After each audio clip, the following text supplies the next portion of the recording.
Bürgermeisterin der Gemeinde Weißensee staunte heute am Vormittag nicht schlecht, als vor ihren Augen die Flugzeuge aus Italien plötzlich aufgetaucht und gleich wieder weggeflogen sind. Und das, obwohl weder Austrocontrol noch Behörden oder auch zum Beispiel... Es werden immer mehr. Die Zahl der mutmaßlichen UFO-Sichtungen in den USA ist auf 510 gestiegen. Diese zahlen nicht identifizierte Flugobjekte, viele davon in militärisch sensiblen Phänomena.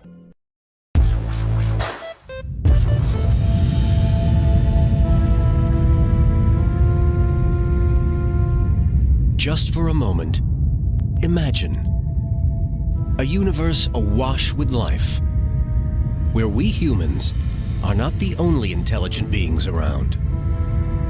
What might these alien races look like? Could we communicate with them, or even recognize them as intelligent? And what would they make of our violent and dangerous species? Might they take one peep and decide not to bother with such primitive beings? A planetary nursery filled with spiteful galactic infants. On the other hand, in our imaginary scenario, they may enrich us with scientific knowledge beyond our imagination. Or could an encounter with aliens have a more destructive outcome?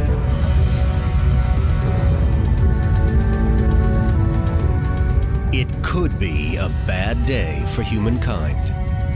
But relax. It's just make-believe. It could never happen. Could it?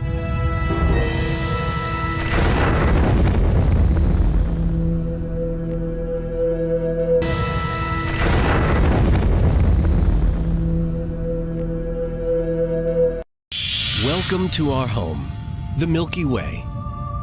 Our sun is just one of a few 100 billion stars in this galaxy. Feeling small and insignificant yet? Kurz UAPs gesprochen. Einer der interessantesten Punkte in diesem Bericht ist, dass obwohl UAPs eine potenzielle Gefahr darstellen, es nach bisherigen Erkenntnissen noch keine Kollisionen mit Flugzeugen oder anderen Objekten gab. In dem vertraulichen Bericht heißt es weiter, dass zwischen 2004 und 2020 144 UAP-Sichtungen registriert wurden. Aber 2021-22 dann die Zahl plötzlich auf 366 hochgeschnellt ist. Bei genauerer Untersuchung wurden am Ende 26 als Drohnen, 163 als Ballons und 6 als herumfliegende Plastiktüten identifiziert. Für 171 gibt es keine Erklärung. Dabei sind UFO-Sichtungen kein alleiniges US-Phänomen. Kurz vor Weihnachten wurde dieses Objekt über den Philippinen gesichtet. Anfang dieses Jahres angeblich ein UFO über Sachsen. Die Deutsche Gesellschaft zur Erforschung des UFO-Phänomens hat allein im deutschsprachigen Raum in den letzten 50 Jahren mehr als 5000 UFO-Sichtungen registriert. Wir konnten bisher etwa 90% dieser ganzen Fälle einer Hinweise auf einen Besuch von Außerirdischen gibt es weder bei uns noch in den USA.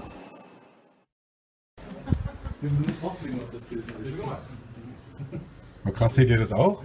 Ja.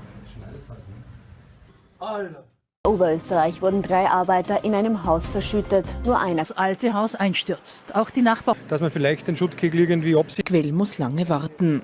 Vorwürfe. Im Sommergespräch schlägt Bundeskanzler Karl Nehammer von der ÖVP vor, die Budgets der Einzelnen haben. Insgesamt Vorschläge, bei denen Kritikern die Details fehlen.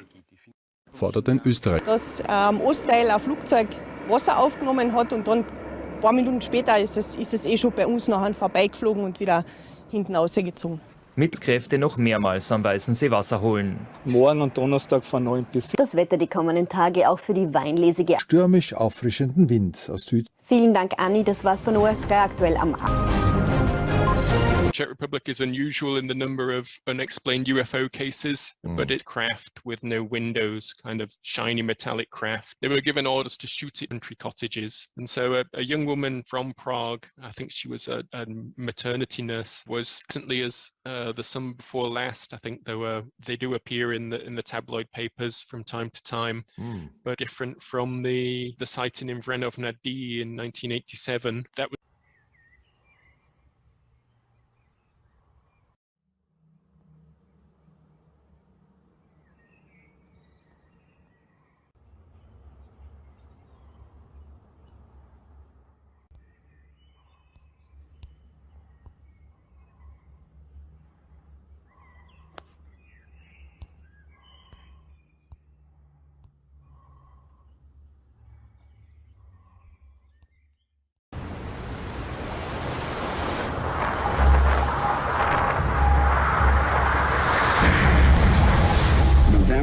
November 2004. An der Küste im Süden Kaliforniens sichten Radarbediener der USS Princeton Objekte aus dem Weltall. Ich sah, wie es an mir vorbeiflog, beschleunigte, auf mich zukam und dann verschwand.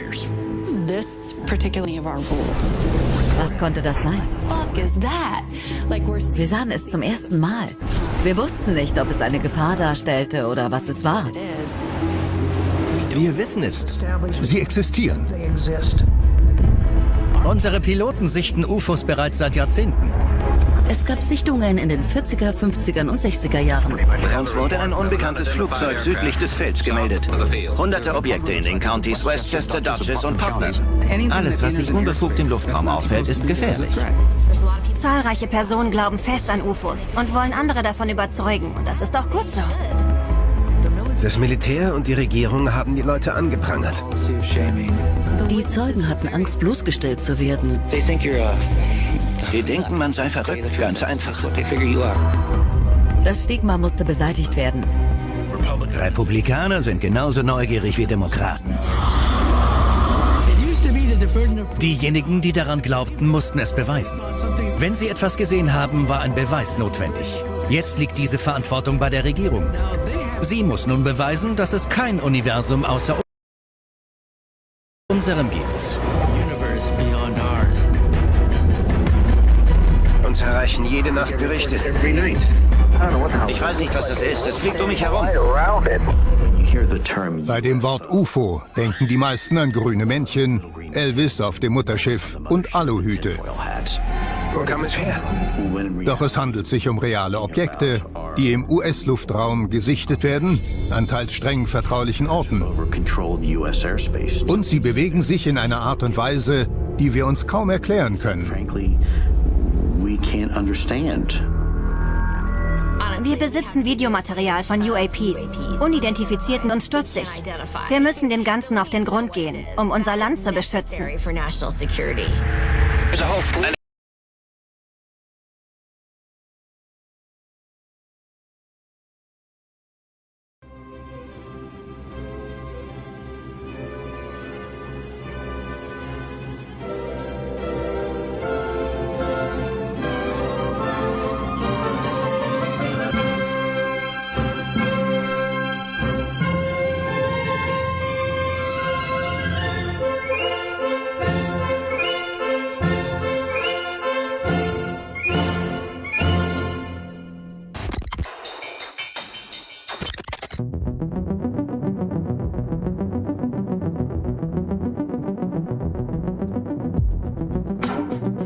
Insofar as the modern sort of sightings era for UAP, I think really did start in World War II. That's Nick Cook. For years, he was the editor of the esteemed publication Jane's Defense Weekly. For more than a century, it has been the premier outlet covering the defense industry, aerospace, military contractors, and aviation innovation. He is also the author of the book The Hunt for Zero Point. The role at Jane's gave him nearly unparalleled access to not only defense and military officials, but also third-party industry contractors like Lockheed Martin, Raytheon, Northrop Grumman, and others. After years of seeing highly advanced aerospace innovations firsthand and hearing rumors of secretive anti-gravity programs, Cook became curious. Could UAPs actually be evidence of black projects working on developing advanced propulsion systems? He began by investigating when military officials first started to discuss crafts that behaved in unexplainable ways. But I think mentally for me, it started with the Foo Fighters, these mysterious balls of light that were seen primarily in the European theater of war, but not exclusively so. Encounters with Foo Fighters, as Cook notes, were a strangely common occurrence in World War II. It does look like from the 1940s onward, U.S. military high command was, in fact, very interested in this problem, even though they said they weren't. Why? Why? What do they think this was? That's renowned UAP researcher and author Richard Dolan discussing the sightings around the time of World War II.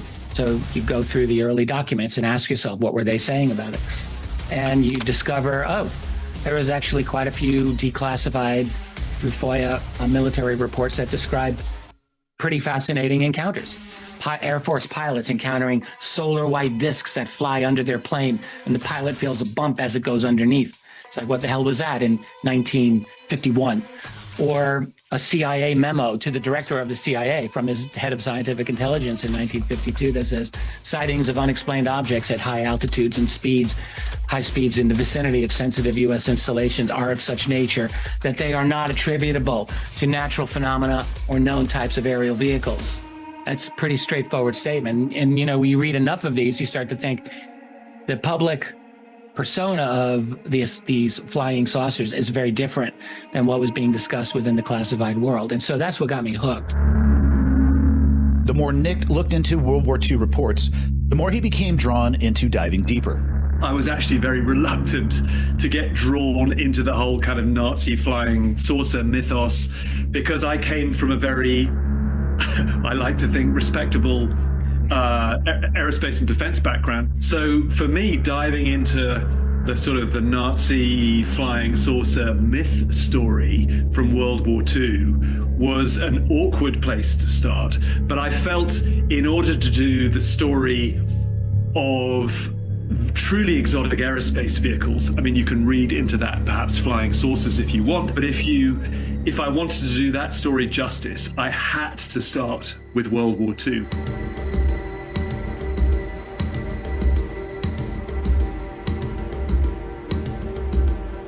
Despite his initial awkward feelings about examining supposed Nazi UFOs, Cook decided to visit Germany to look into the SS archives.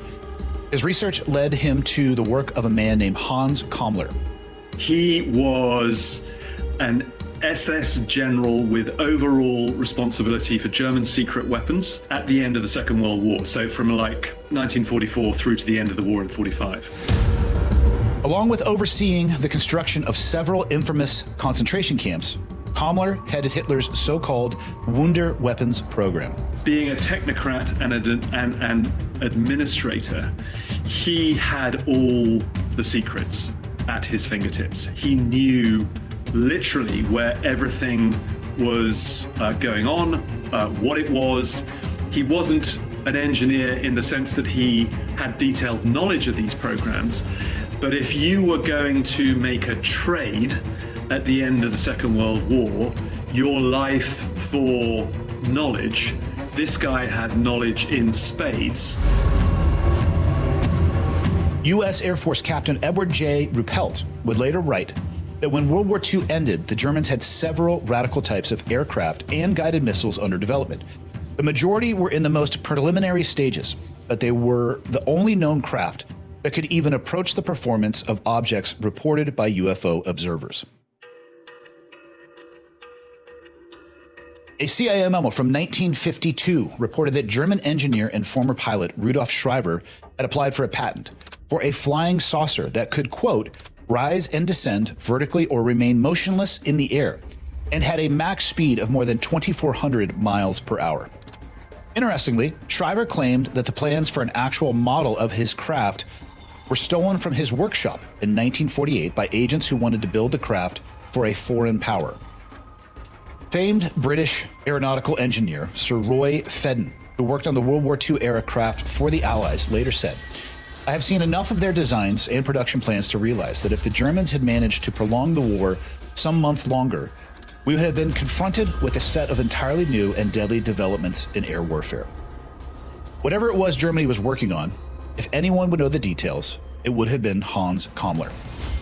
He literally oversaw all the secret weapons developments at the end of the Second World War in order to get to grips with what I perceived could be a deeply hidden secret in American aerospace, which was the existence of an anti-gravity program. I had to do my due diligence in World War II, which meant taking a look at what was said about Nazi flying saucers. So I did. I went through a lot of archived material that had not been accessed before, to the best of my knowledge. So I started there, and I started using my aerospace and defense background knowledge from my contemporary work into secret stuff that was going on in America in the 80s and 90s and beyond. And I started to look at what the German archives and American archives said about German secret technology at the end of the Second World War, which could have given rise to the flying saucers and the Foo Fighters that were reported to have been seen in that theatre of operations. I found a lot of very interesting stuff.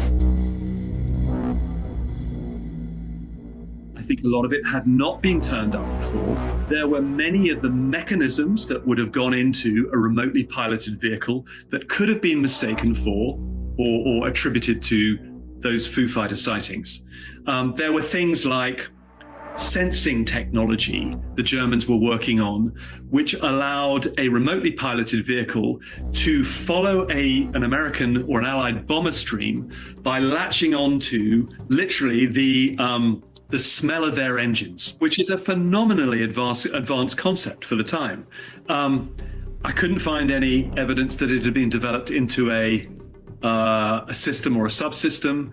I also found plenty of evidence that they were working on remotely piloted air vehicle technology as well. So what I was looking for was evidence whether these things had been integrated into an air vehicle, and I couldn't. However, he doesn't rule out that the infamous Nazi bell, an experimental device that was thought to somehow bend space and time, could have actually produced a surprising effect. I personally think now, and particularly with the benefit of hindsight, that this was probably some isotope separation device for the Germans' nuclear program, which was quite advanced, much more advanced than people tend to think it was, and history gives it the credit for at the end of World War II. So that is what I think that the bell, had it existed, really been associated with, but it may have had some, as I say, kind of spin-off byproduct effect, which could have been seen as anti-gravitic. It is clear that whatever breakthroughs the Germans had made were of deep interest to the Americans. As World War II came to a close, the U.S. military undertook a mission known as Operation Paperclip. Its purpose was to take the Nazis' best scientists and weapons experts out of the country, repatriate them to the United States in exchange for having them go to work on secretive American military projects. Kammler, however, was not part of Operation Paperclip. Beyond being a high-ranking Nazi official, he was a war criminal. And until Cook and his colleagues' investigation, no one knew what actually became of the mysterious Nazi Wunderweapons head. And although my book, The Hunt for Zero Point, I looked for him in that book, I didn't find him in that book. I did, however, work with some researchers after that book was published, and we did find him. And lo and behold, he didn't commit suicide like the 6 varying testimonies of his death attested to or supposedly did. He handed himself over to the Americans. And that has been a secret. It still is a secret, but through diligent work by some colleagues of mine who went on to publish a book, a very good book called The Hidden Nazi, Hans Kammler's story was revealed. And it is a story of knowledge of deeply secret technology, which was worth the trade for a misbegotten life.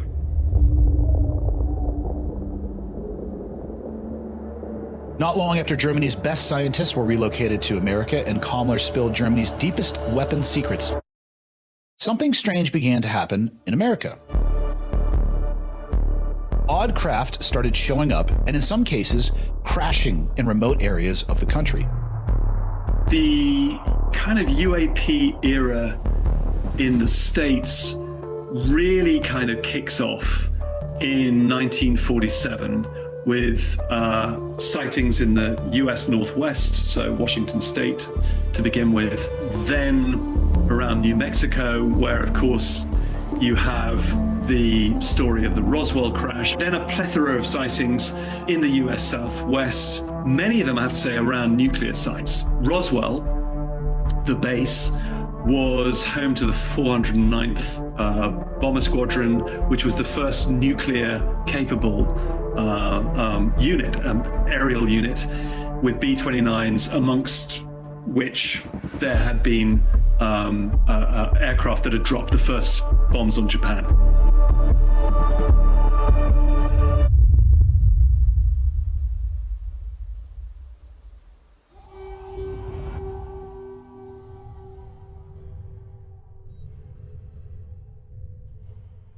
As almost anyone familiar with UAP lore now knows, in the summer of 1947, something crashed in the desert of Roswell, New Mexico. Anybody who was around at Roswell, firsthand knowledge, is dead now, literally. So, that's the ultimate compartmentalization. I live in Knoxville, Tennessee, and back up to Oak Ridge National Laboratory. And during the war, they created the bomb, or one of them. And, you had thousands of people worked over there, and maybe a half a dozen people in the whole thing knew what it was about. That's Senator Tim Burchett. Today, the representative from Tennessee is one of Congress's leading figures pushing for UAP disclosures, despite pushback from intelligence and military officials.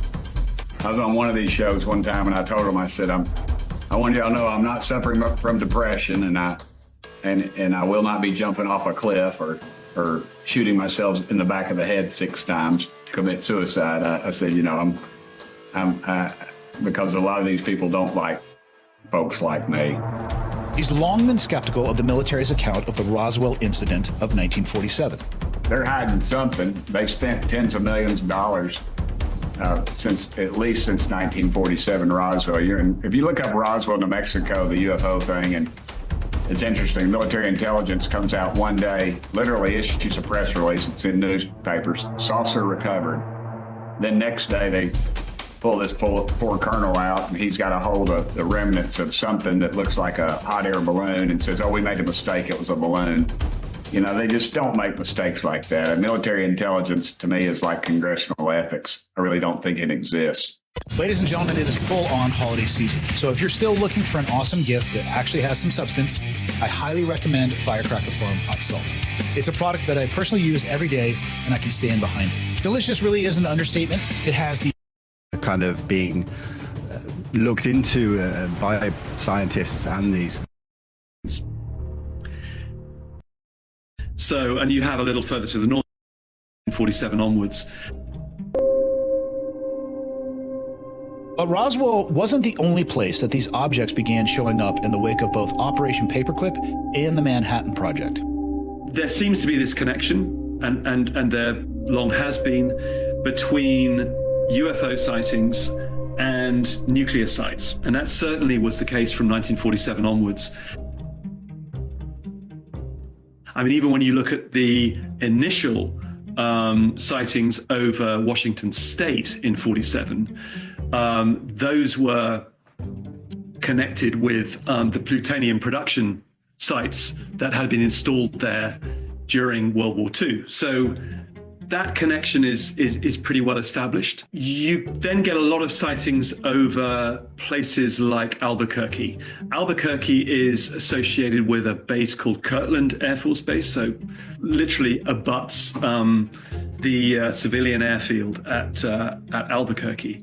And Albuquerque was also deeply associated with nuclear activity. So, and you have a little further to the north, you have Los Alamos, which I've also visited. And so those, weirdly, and I talk about this in my new book, which I'm serializing on Substack, which is called The Light Beyond the Mountains. There are many UFO sightings in 1947, and orb sightings, those kind of like Foo Fighter-like sightings, over Kirtland Air Force Base and Los Alamos in New Mexico at that time.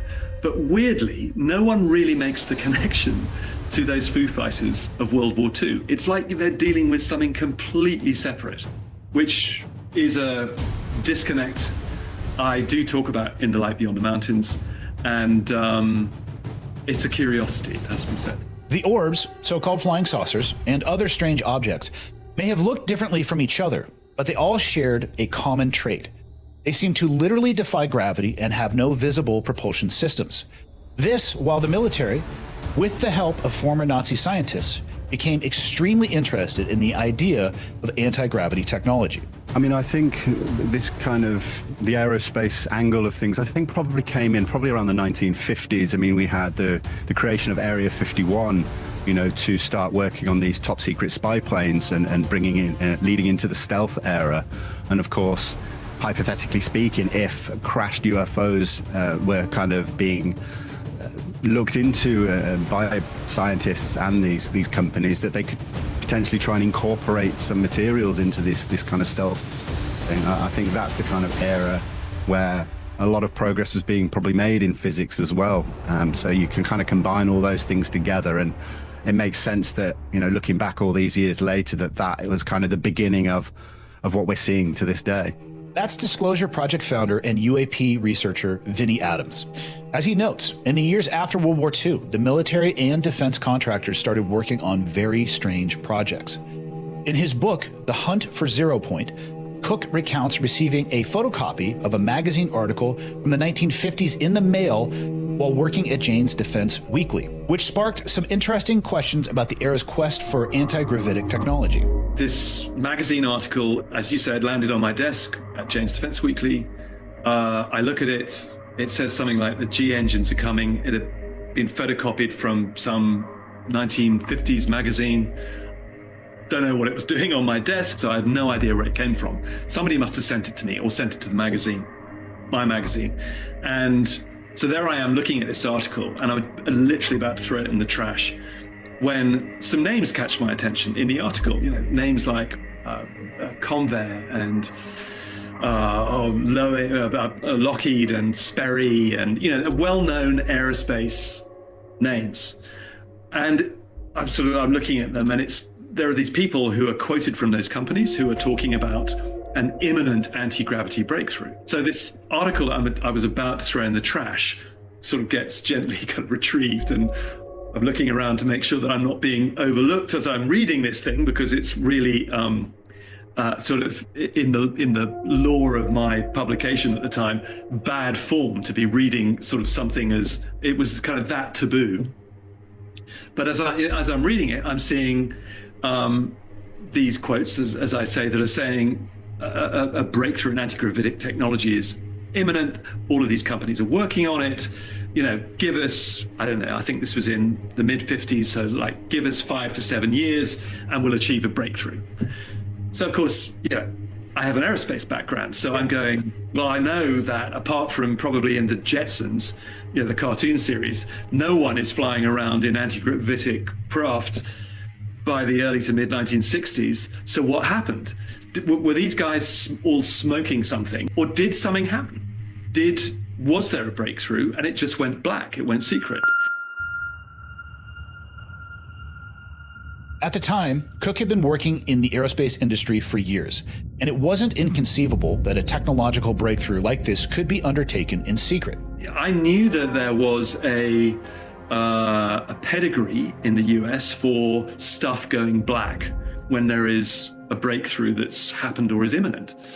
So I applied this sort of same logic to the whole anti-gravitics space, and that's when I decided to go on the hunt of the title, which was to go and literally, when I went around my everyday day job, was to keep my ear to the ground and my nose to the ground, my eyes open, and speak to people sotto voce, very quietly, about what might have been going on since the 50s in that anti-gravitics space.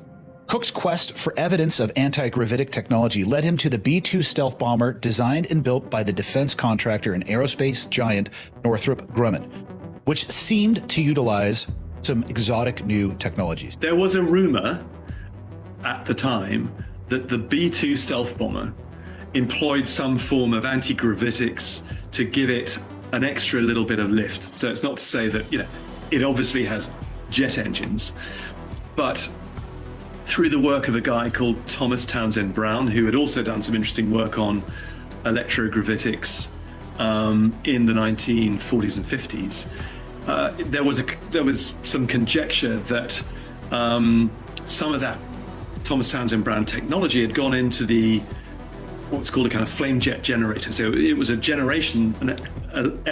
electrical generation device embedded within the General Electric engines of the B-2.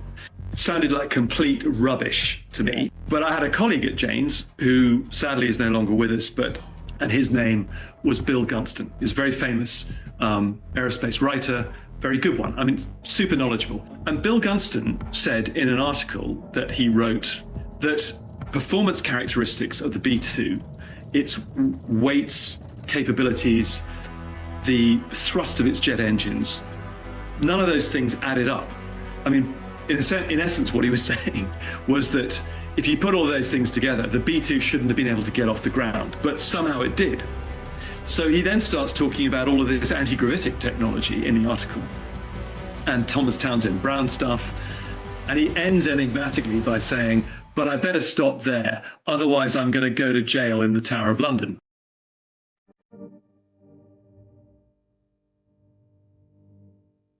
Though Cook says he didn't see evidence of anti-gravitic technology in the B-2, there is a curious connection to the craft. Thomas Townsend Brown, who performed critical work on the B-2, was also an eccentric inventor, obsessed with ideas like time travel and anti-gravity. He wrote about his innovation in an article called How I Control Gravitation in 1929 and filed several patents for gravity manipulation devices and even a flying apparatus in 1968. The topic of anti-gravity was going mainstream at the time Brown was doing some of his most innovative work. In the decades following World War II, a breakthrough in anti-gravity technology seemed imminent. That is, until all of a sudden, the programs working on them went dark, and so did mainstream discussion of it. And there's no better example of this sharp turn than the story of a Chinese-American scientist named Ning Li.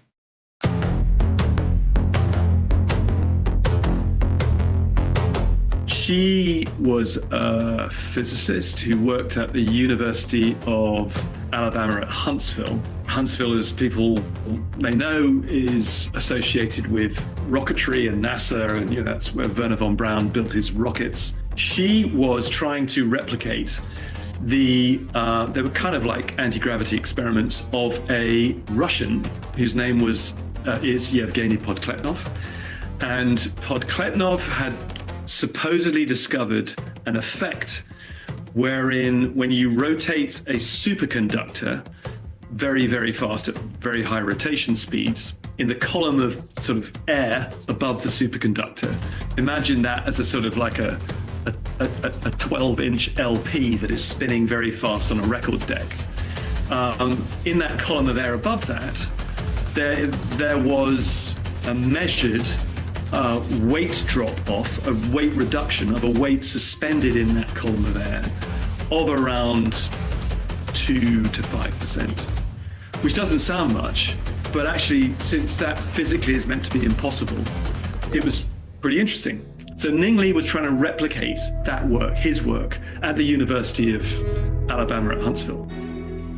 Ning Li's work in anti-gravity soon gained the attention of some of the most powerful people in the military-industrial complex. That work, I think, was supported by NASA to a degree. Anyway, it had some funding from other sources. She then gets funded by US Army Missile Command, I think, shortly after that work. We're talking now about the early 2000s. And whilst I hadn't met her when I wrote The Hunt for 0 Point, I did meet her after the book came out. So I met her in 2003 at a conference in just outside Washington, DC. And I talked to her. I, in fact, interviewed her. And she had some very interesting things to say about what she'd done. She said that she was on the threshold of a breakthrough. This should be something that should be for all mankind, blah-de-blah-de-blah. Within a year, she disappeared.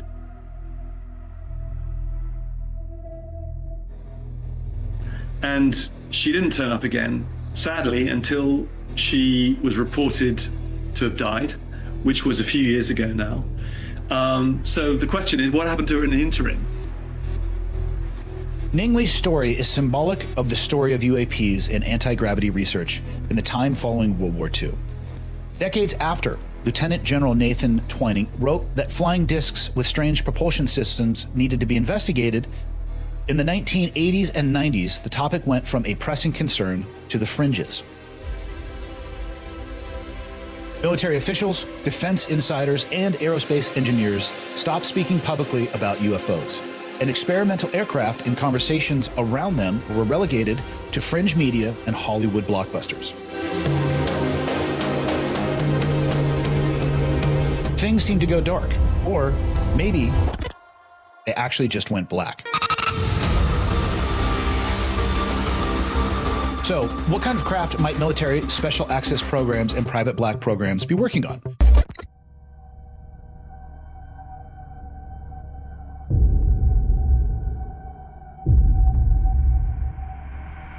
In April of 2016, U.S. Army's Task Force Strike, which was composed of the 2nd Brigade Combat Team, 101st Airborne Division Air Assault, arrived in Iraq. Their mission was to advise and assist the Iraqi military in an operation to retake the city of Mosul, which had been under the control of the Islamic State, who had seized it in 2014 during the violent Battle of Mosul.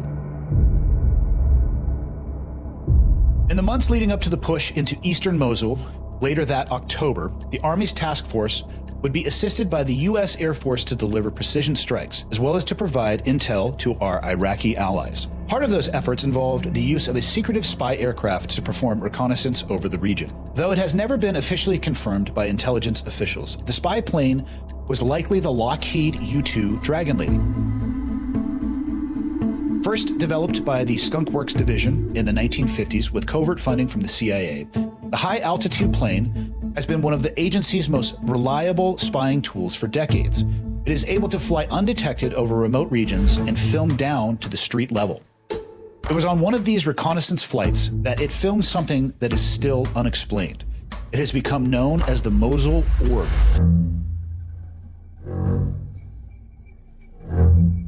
The video of the silver, orb-like object flying over the city of Mosul wouldn't be released to the public by the Pentagon for another 6 years, when it was unveiled at a meeting of the Senate Armed Services Subcommittee on Emerging Threats and Capabilities. We're talking about a classified briefing likely taking place inside one of the secure rooms here at the Capitol. It's going to be members of the House Oversight Committee meeting with this group from the Pentagon that investigates reports of unidentified anomalous phenomena. The Pentagon's All-Domain Anomaly Resolution Office, known as AARO, which investigates reports of unidentified anomalous phenomenon, issued a statement saying that it demonstrated UAP characteristics and behavior consistent with other metallic orb observations in the region. In other words, this wasn't the first time they'd encountered strange floating orbs in a war zone, and it wouldn't be the last.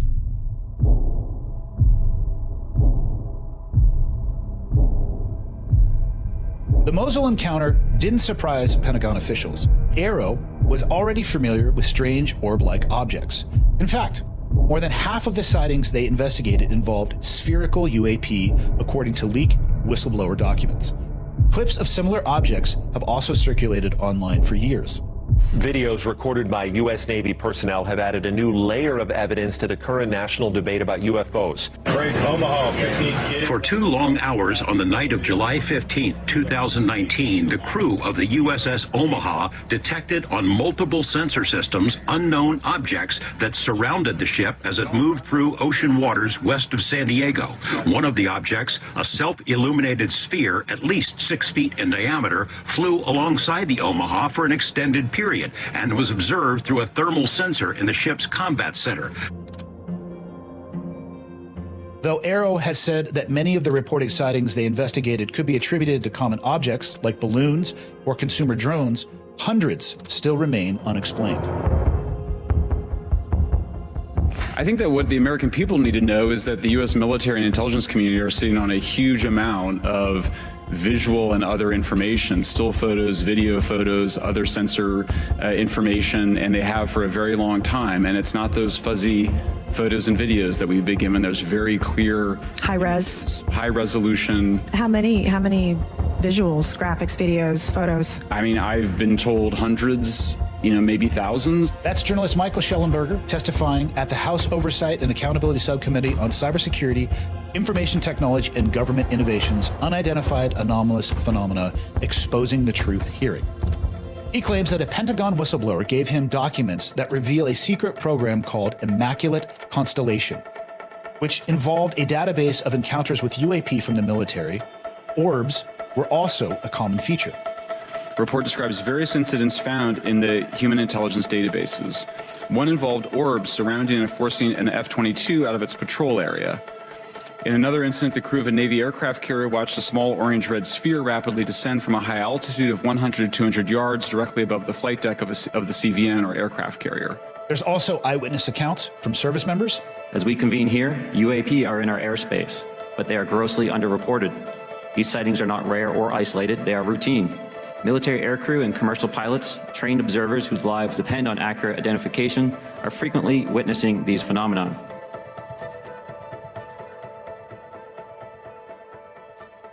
As UAP researcher Richard Dolan explains, military encounters with orbs date back decades. Though early encounters with the so-called Foo Fighters in World War II saw pilots dodging balls of light during dogfights, several decades later, there seems to be a resurgence in military encounters. There was an explosion of encounters during the 1970s. Why the 1970s? And this is pre-internet. So the fact that I have more USO cases from the 70s than any other decade, including the 2010s comes in second. Dolan has spent years tracking down reports of sightings and encounters and documenting what individuals have seen.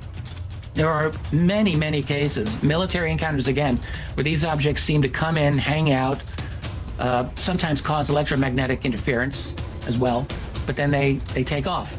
It's like they're coming in, quick visit, and they're gone. This has happened in many aviation encounters, and it's happened to our aircraft carriers on a number of occasions.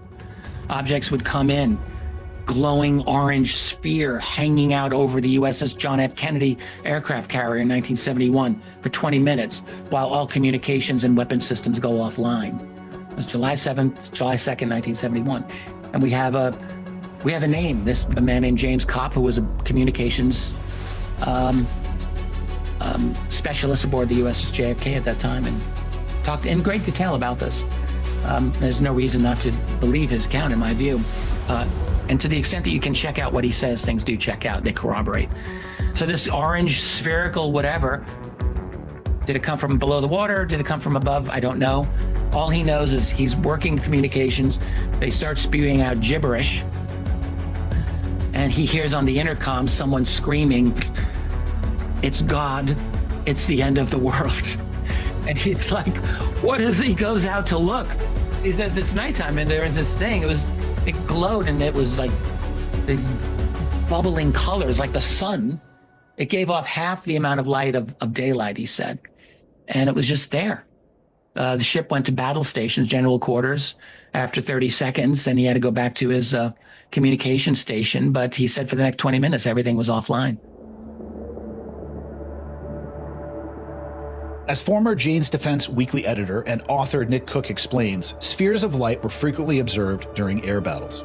And whilst there were many descriptions of what a Foo Fighter was, they seem to boil down to orbs or balls of light spanning a meter to several meters across. If you want to get down to the meter diameter for one of these things, there is no technology today that could come up with an explanation for an orb that is propellantless, it is anti-gravitic, it floats, it doesn't have any aerial surfaces. The orb's shape may remain somewhat consistent, but their surface appearance can vary. Yeah, orbs come up a lot in the conversations that I've had with various people from various backgrounds. That's the Disclosure Project founder, Vinnie Adams. He spent years interviewing investigators, whistleblowers, military insiders, and witnesses to learn more about the phenomenon. Orbs are a common topic of his conversations.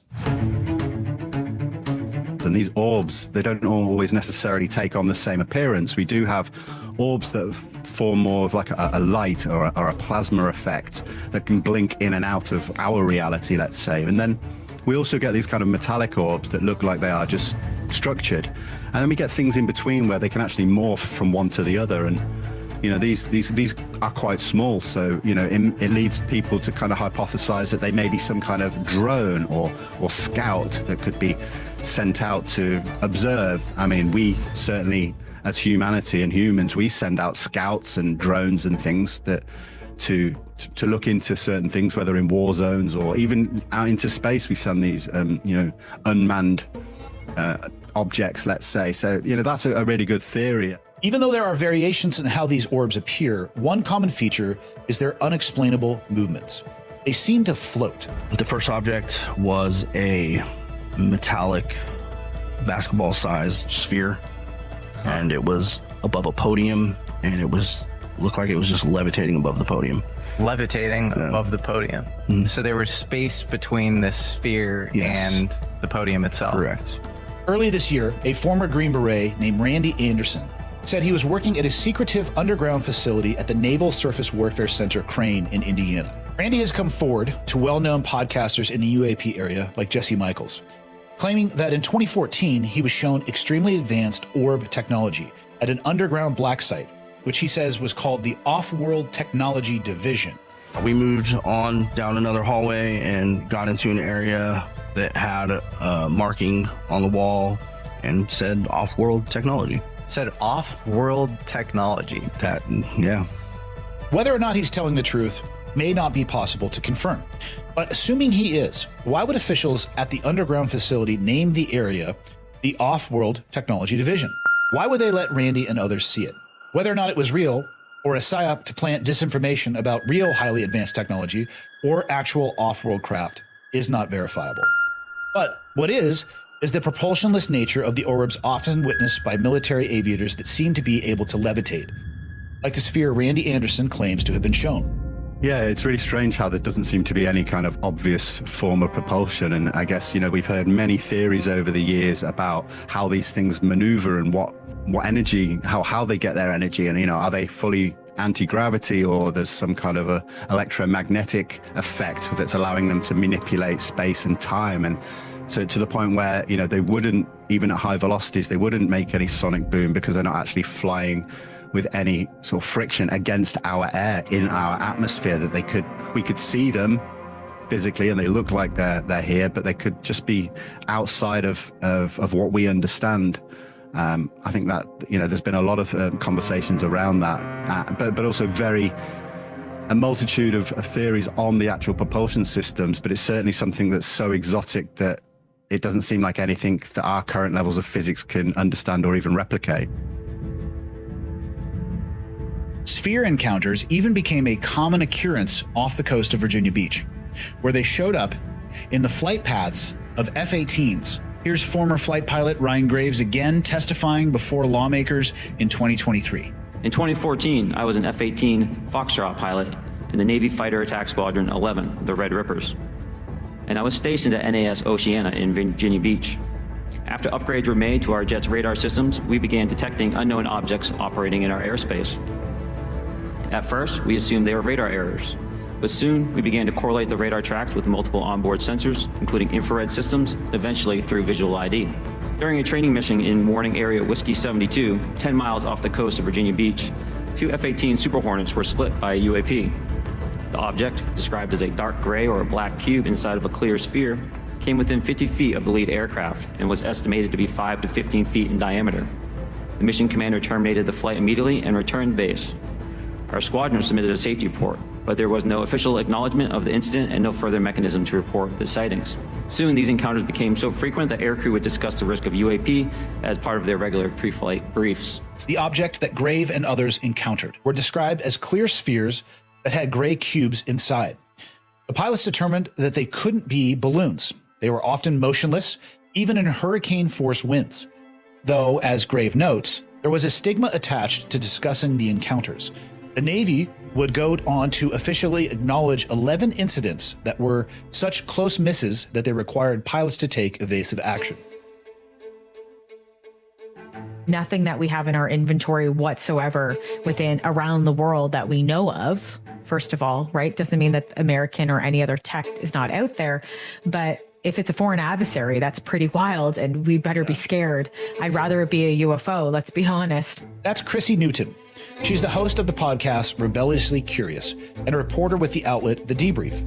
The site has been critical to recent disclosure efforts and was where former United States Air Force officer and intelligence official David Grush made admissions about the government UAP programs he worked on. As Newton notes, some of these sphere-like craft seem to somehow know where military aircraft are going to be. Understanding how the heck they can stay up there for so long and also know where they are, right? Like knowing where a ship might be, and it's only maybe intelligence that know, or a group of people. So I think that's really wild. We see a lot of that, the knowing when nobody else should know, and how would they know when it's a secret? That's petrifying. And I think those are the most common things we see outside of maybe shapes and speed, right? Newton's points are backed up by Graves' own testimony. Mr. Graves, again, I'd like to know, how do you know that these were not our aircraft? Some of the behaviors that we saw in a working area, we would see these objects being at 0.0 Mach, that's 0 airspeed, over certain pieces of the ground. So what that means, just like a river, if you throw a bobber in, it's going to float downstream. These objects were staying completely stationary in Category 4 hurricane winds. These same objects would then accelerate to supersonic speeds, 1.1, 1.2 Mach, and they would do so in very erratic and quick behaviors that I don't have an explanation for.